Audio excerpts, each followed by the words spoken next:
Roundtable into our discussion this morning as we continue to find out about really cool things going on in our community.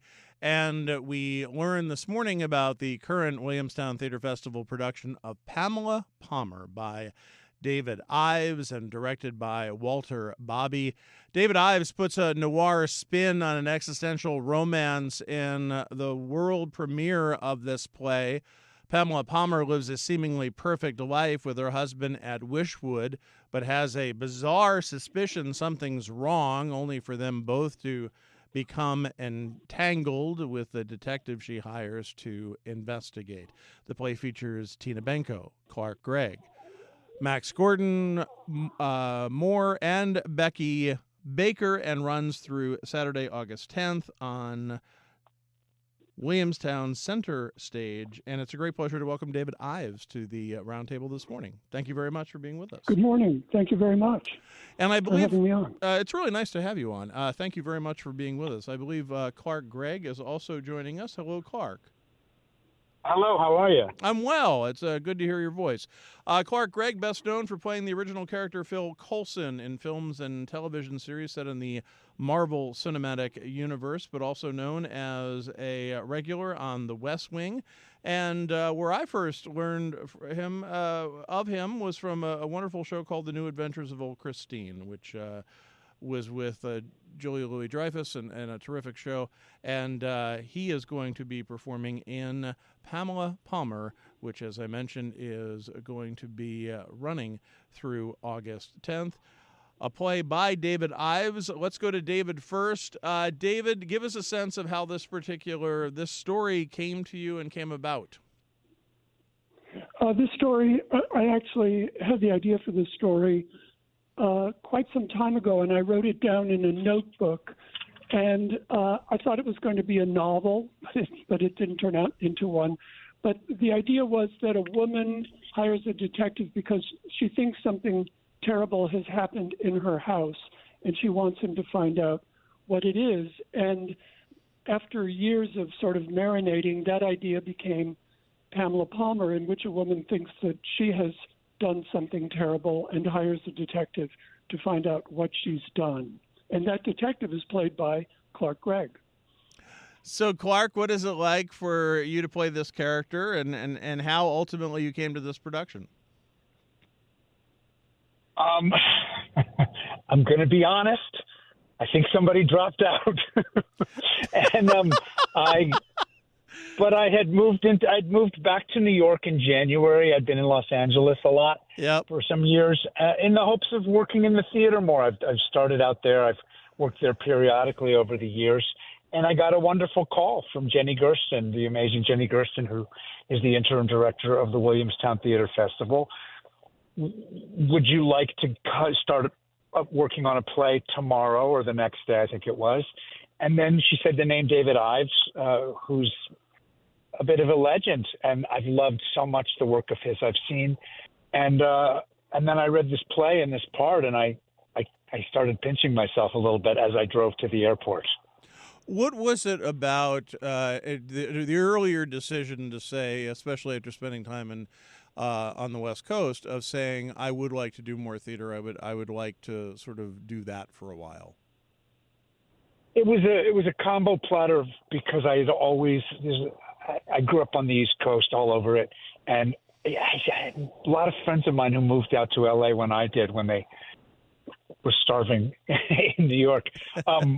They got used to the palm trees, and I never did.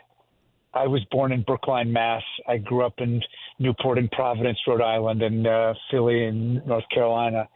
So the East Coast has always felt like home. So I felt like a salmon swimming back to his kind of topographical roots, but also to the theater, which is, the equivalent of playing in a live band versus a studio guy. What has it been like for you, David, working with Walter Bobby, who you have collaborated with many times, of what it is like to work with him and this incredible cast of telling the story and making it seem to what you wanted it to be? Well, Walter and I should mention for those of you who are listening, Walter directed Chicago on Broadway, which has been running for, I believe, 58 years or something like that. Right. But and all over the world. And he and I have done such an incredible variety of projects. It's like we did White Christmas on Broadway, adapted from the old movie. We did Venus and Fur, which is about an S&M relationship. And we did an adaptation of mine of a Moliere comedy. So, you have, after working on things as various as that, you get a kind of working vocabulary and system. And so, as theater is people talking to each other. It's people talking to each other in rehearsal and then characters talking to each other on stage. So it's really just a matter of sitting down and talking about everything, the set, the costumes, what's happening in the show, who these people are, and it's always thrilling. I've worked with a lot of different directors, and the system is probably the same system that Shakespeare and Sophocles used, and it seems to work for us. So why, when you say a partnership like that, of the importance of it, but he has an understanding of what, I mean, you understand him, he understands you, and that must be a wonderful thing that allows you to travel those trails together. Sure. It's it's a very intense relationship, and good relationships with are a wonderful thing, and when they happen, you want them to go on and on. There's a kind of silent understanding that goes on, and I think he's done an extraordinary job on this with these four amazing actors. Clark is fantastic, even though he did step in one day before.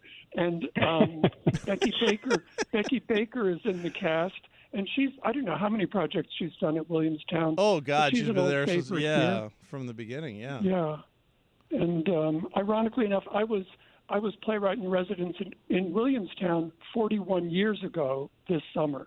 So it's a return to... You don't look it, man. You do not look it. I wouldn't believe that. I don't believe that. Was 41 years ago, was Nico still involved, or had just passed? Nikos was not only involved, Nikos was Williamstown at the time. And yes. He somehow found this play I'd written at the Yale Drama School, and said, he also was from Yale. Come up? Yeah. Yes. Why don't you come up? In that wonderful way. And I did. I spent a summer here, and it was one of the most magical times I've ever had. And when you think about that, of as the theater is I mean, Williamstown specifically, but even in general, theater is changing, it's transitioning, and you're seeing this. How does that impact you as a playwright? Does it change your approach at all of how you work on projects? I would be foolish to try to tailor what I do to what is happening in the world. All I can do is sit down at a table and have people talk to each other that I make up.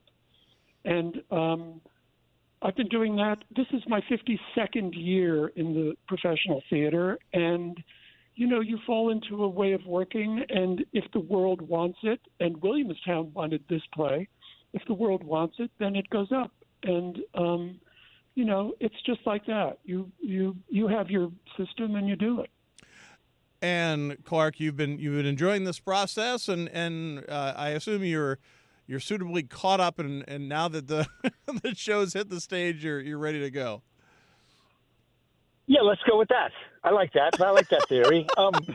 I've basically been kind of scrambling to keep up with these really serious, legit theater pros. And I'm really lucky to be on stage with them and to be in the incredibly capable hands of David and Walter Bobby, because we didn't have much time. I think I met everybody 3.5 weeks ago, and we're up in performance, and it's a thrill. I got to say, it's just a thrill. I'm feeling very grateful. The Williamstown Theater Festival production of Pamela Palmer by David Ives with Gregg is running now through August 10th. You can find out more information by going to wtfestival.org, wtfestival.org. David, Clark, thank you so much for being with us. A delight to have you both here. Thank you so much. Thank you so much for having us. Thank you. Thank you very much. Do well. Again, the name of the show is Pamela Palmer. You're listening to The Roundtable on WAMC.